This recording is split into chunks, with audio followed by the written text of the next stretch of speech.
حضرت حذیفہ رضی اللہ عنہ نے روایت تے کہ رسول اللہ صلی اللہ علیہ وسلم ارشاد فرمایو کہ قیامت تقریب بدو او یا خبر را پیښ شي، یعنی قرب قیامت کی دغه دوا او یا علامات دي چې دا په دنیا کې ظاهريږي.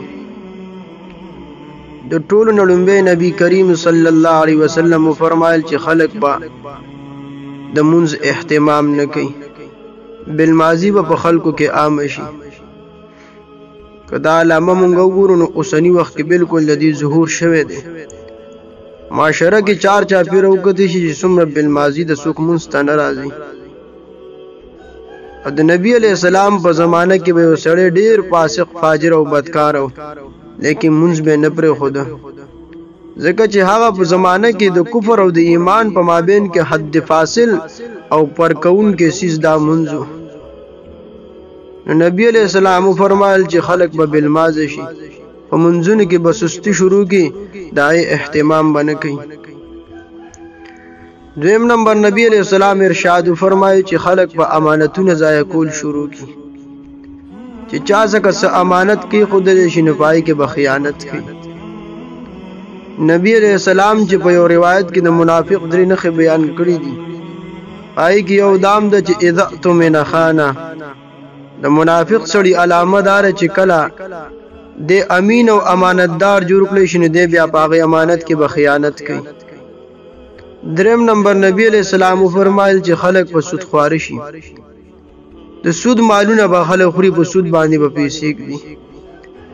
یو روایت کې راغلی چې په خلکو باندې یو داسې زمانہ را روانه ده که یو سړی په خپل باندې سود نه هم کوي نو د هغه بخار او گرد غبار به وته ورسیږي. یعنی د په چم گاون کې پر رشتہ دارو کې اهل او عیال کې به څوک په سود کې مبتلا وي. سلورم نمبر نبی علیہ السلام فرمایل چې داسې زمانہ براشي چې خلق با دروغ ویل حلال ګڼي، یعنی دا دروغ ویل دا به یو فن او یو هنر چې دا وګرځي. حالانکه نبی علیہ السلام په یو روایت کې فرمایلی چې ان الصدق بر وان البر يهدي الى الجنه، یقینا دا رښتیا ویل چې دین دا نیکی ده او نیکی انسان رهنمایي کوي او انسان بوزي جنت طرف ته. وان الكذب فجور وان الفجور يهدي الى النار، او دا دروغ چې دین دا فسق او فجور دی او دا انسان جهنم طرف ته بوزي.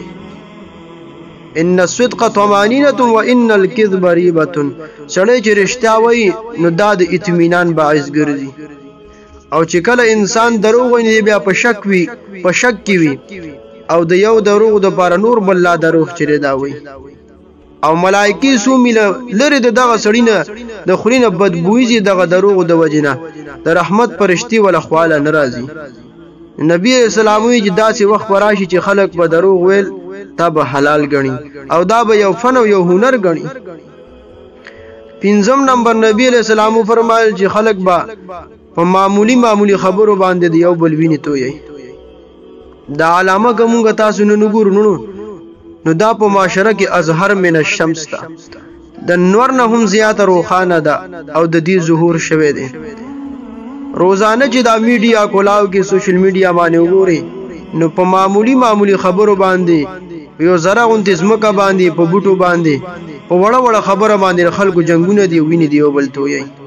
او خصوصا زمون په پښتنو کې الله تعالی دې زمون په حال باندې رحم وکي، زمون ژوند دی الله د شریعت او د سنت مطابق کی. الان یو روایت کې نبی علیہ السلام فرمایلی دي چې قسم په غزا چې چا په قبضه کې د محمد صلی الله علیه وسلم لا تقوم الساعه حتى يكثر الحرج، چې قیامت په نه قایمیږي تر دې پورې چې حرج بسې واشي. حرج په ملک انتشار او افراطفری ته وای او په معمولی خبرو باندې جنگونو ته وای. صحابه ته پوښتنه ومل حرج یا رسول الله، د حرج نستاسو څه مراد ده؟ نو نبی علیہ السلام ورته فرمایل قال القتل القتل. ابن ماجه کی روایت دو پیر نبی علیہ السلام وی تاکید د پاره چې قتلونه بسې واشي، قتلونه بسې واشي.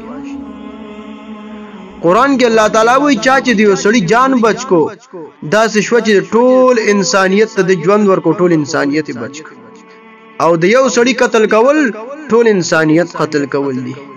عمر فاروق رضی الله عنه په زمانه کې سعد بن ابي وقاص رضی الله عنه ته خطر اولیګو چې قتل شوی د عراق په لالته کې کوم ځای چې د گورنر او چې ځکه لوام چې قاتل څوک ته ما ته قاتلو خاینو ټول را پاسي او هر یو چې ما قتل کړي دي عمر فاروق رضی الله عنه ته فرمایل ک چې دا ټول په ځان باندې اقرار کوي نو قسم په الله د دې ټولو نه بسرونه ووم.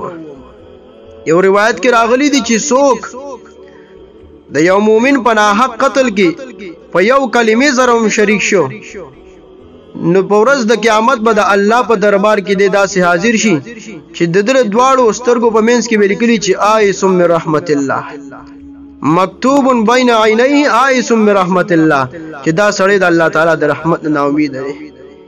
بل روایت دی ابن ماجه کې دی لو ان اهل السماء واهل الارض اشتركوا في دم مؤمن لاكبهم الله جميعا في النار کچری ټول اسمانونو والا او زمکه والا اهل د یو مؤمن پناه حق وینه تو یو لکه شریک شو دا ټول به الله تعالی د جهنم اور کې واچي. الله تعالی دې رونو مونږه دغه جنگ جګړو نه د خونریزۍ نه بچ کی. نو پنځم نمبر نبی علیہ السلام فرمایل چې داسې وخت راشي چې خلک به په معمولی خبرو باندې د یو بل ویني تویي.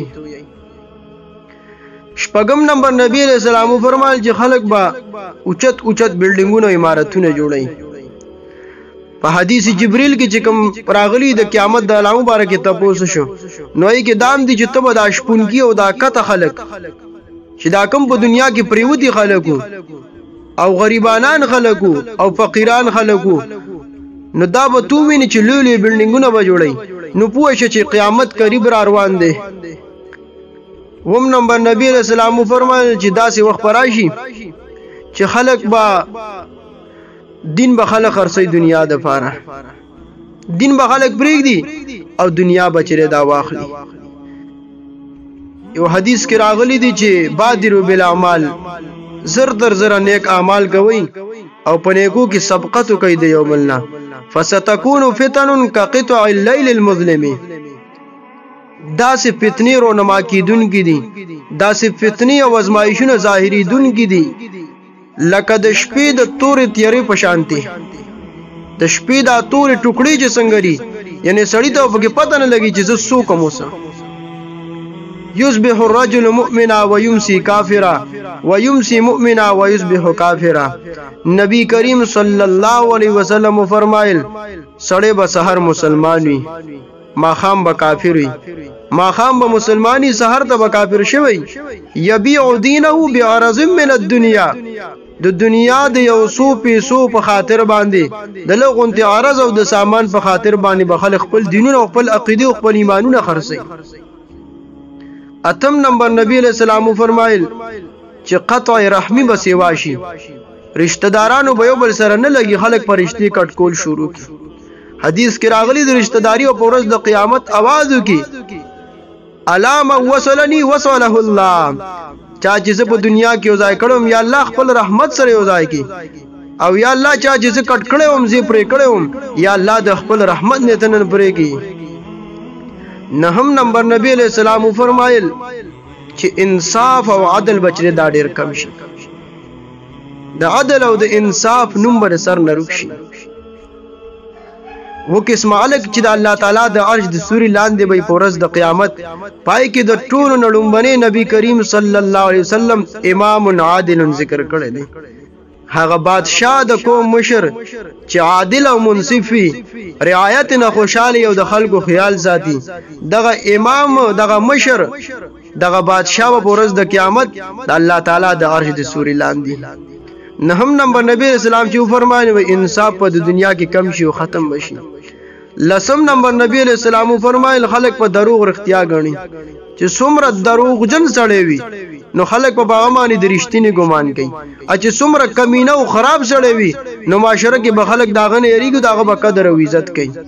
د غلس علامات نننی درس کې مون بیان کړل ان شاء الله دا ټول 72 علامات دي بیا به ان شاء الله روان درسونه کې بیا دا باقی بیان کو. الله تعالی دې د هغې ګناہوں چې کوم پدې کې بیان شو الله تعالی دې زموږ د ټول مسلمانانو حفاظت وکړي.